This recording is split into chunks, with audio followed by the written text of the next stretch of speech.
Bismillahirrahmanirrahim. Assalamualaikum warahmatullahi wabarakatuh. Gimana kabarnya anak soleh-solehah? Bis doakan di sini mudah-mudahan tetap semangat, kuat dan sehat ya. Gimana nih puasa Arafahnya hari ini? Mudah-mudahan tetap kuat ya. Biar senantiasa Allah mencintai kita. Alhamdulillah sebentar lagi Hari Raya Idul Adha tiba. Tepatnya hari Jumat tanggal 10 Zulhijjah.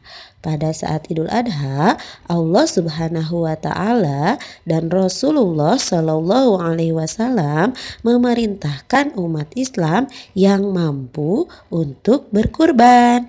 Coba kita lihat dalil perintahnya ya. Boleh dibuka Quran Surah Al-Kautsar ayat 1 sampai 3. Kita baca bareng-bareng ya Surah Al-Kautsarnya. Surah Al-Kautsar. Bismillahirrahmanirrahim. Dengan menyebut nama Allah yang Maha Pemurah lagi Maha Penyayang. Inna a'tainakal kautsar. Sesungguhnya kami telah memberikan kepadamu nikmat yang banyak. Fasholli lirabbika wanhar. Maka dirikanlah sholat karena Tuhanmu dan berkorbanlah. Inna syani'aka huwal abtar. Sesungguhnya orang-orang yang membenci kamu dialah yang terputus dari rahmat Allah. Apa sih berkurban itu? Berkurban berarti kita menyembelih hewan sembelihan seperti unta, sapi atau kerbau dan kambing pada hari raya Idul Adha dan hari-hari tasyrik, yakni tanggal 11, 12, 13 Zulhijjah, dalam rangka mendekatkan diri kepada Allah Subhanahu wa taala.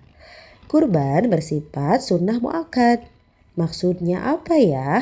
Maksudnya adalah ibadah sunnah yang sangat dianjurkan. Namun alangkah baiknya bila kita bisa melaksanakannya dengan ringan maupun berat. Dengan berkurban kita bisa mendapatkan pahala dan meraih cinta Allah Subhanahu wa taala bila dilakukan dengan ikhlas. Dulu syariat berkurban pertama kali diturunkan pada zaman Nabi Adam alaihissalam. Hal ini tercantum dalam surat Al-Maidah ayat 27. Anak-anak boleh dibuka juga di rumahnya ya, Quran surah Al-Maidah ayat 27-nya. Kisah kurban tak lepas dari kisah tentang Nabi Ibrahim alaihissalam dan Nabi Ismail alaihissalam putranya. Saat itu Nabi Ibrahim menyampaikan kepada putra kesayangannya bahwa Allah memberinya perintah yang luar biasa. Apa ya kira-kira perintahnya? Yaitu beliau harus menyembelih putranya itu. Wah, Nabi Ismail mengatakan bahwa jika diperintahkan oleh Allah, apapun yang terjadi harus dilaksanakan. Luar biasa ya Nabi Ismail. Apapun yang diperintahkan oleh Allah, apapun Nabi Ismail alaihissalam siap melaksanakan. Patut dicontoh ya, soleh-solehah. Nabi Ismail menerimanya dengan ikhlas dan sabar.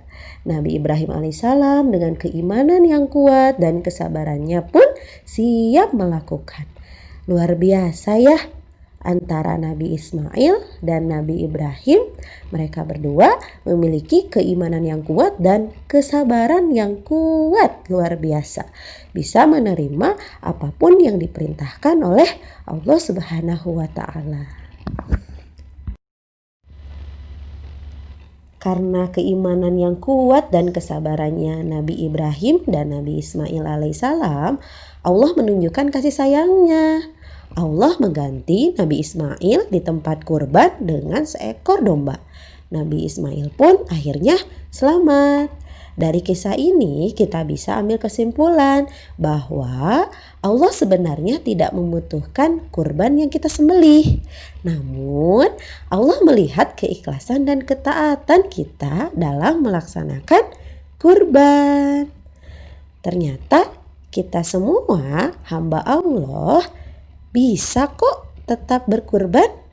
Bukan hanya berkurban dari sisi kita menyembelih hewan kurban, tapi bagaimana kita mengorbankan hal-hal yang kita cintai dengan ikhlas dan ketaatan kepada Allah Subhanahu wa taala.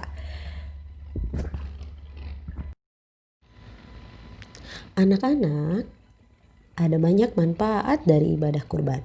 Dengan berkurban, kita menunjukkan rasa syukur kita atas nikmat yang diberikan oleh Allah Subhanahu wa taala kepada kita. Seperti halnya sedekah. Selain itu, berkurban adalah salah satu ujian keimanan bagi setiap muslim karena tidak mudah untuk menahan diri dari segala keinginan dan menyisihkan sebagian rezeki untuk berkurban. Maka hanya orang beriman dan bertakwalah yang ringan hati untuk berkurban. Berkurban juga melatih kepekaan dan kepedulian kita kepada sesama. Dengan berkurban, kita dapat berbagi kesenangan dengan banyak orang. Dengan berbagi daging kurban di luar sana, masih banyak saudara kita yang sangat menantikannya di hari raya Idul Adha ini. Apalagi di saat seperti ini, kita sedang berada di masa pandemik yang membawa dampak besar bagi sebagian orang. Banyak orang yang berkurang penghasilannya karena jam kerjanya dikurangi, atau bahkan ada yang akhirnya tidak bisa mencari nafkah karena harus di rumah. Dengan merekalah saatnya kita berbagi kebahagiaan. Ingatlah bahwa Allah akan mengganti apa saja yang kita keluarkan dalam rangka ketaatan menjalankan perintahnya dengan balasan yang lebih baik.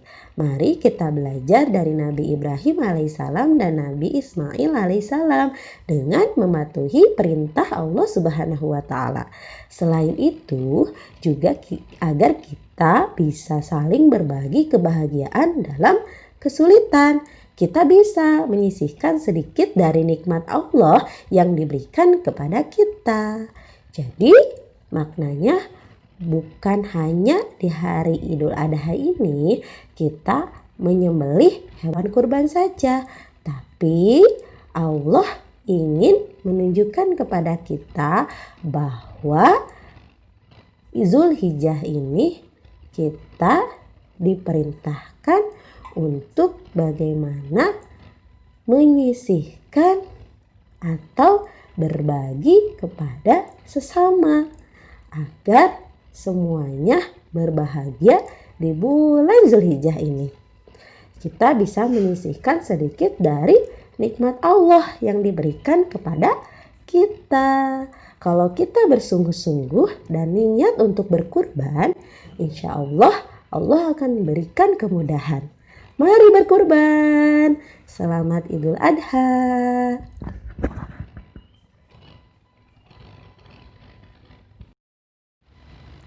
Yuk kita mencoba beberapa kegiatan berikut. 1. Buatlah gambar dengan tema berkurban bersama keluarga. Contohnya ada gambar anggota keluarga dan ada hewan kurbannya juga ya. Bisa ditambahkan sebuah cerita juga ya. Yang kedua, lakukanlah kegiatan berkurban atau berkorban di lingkungan rumahmu untuk memaknai bulan Zulhijjah. Contohnya, bersedekah atau memberikan barang yang dicintai kepada yang membutuhkan. Semangat!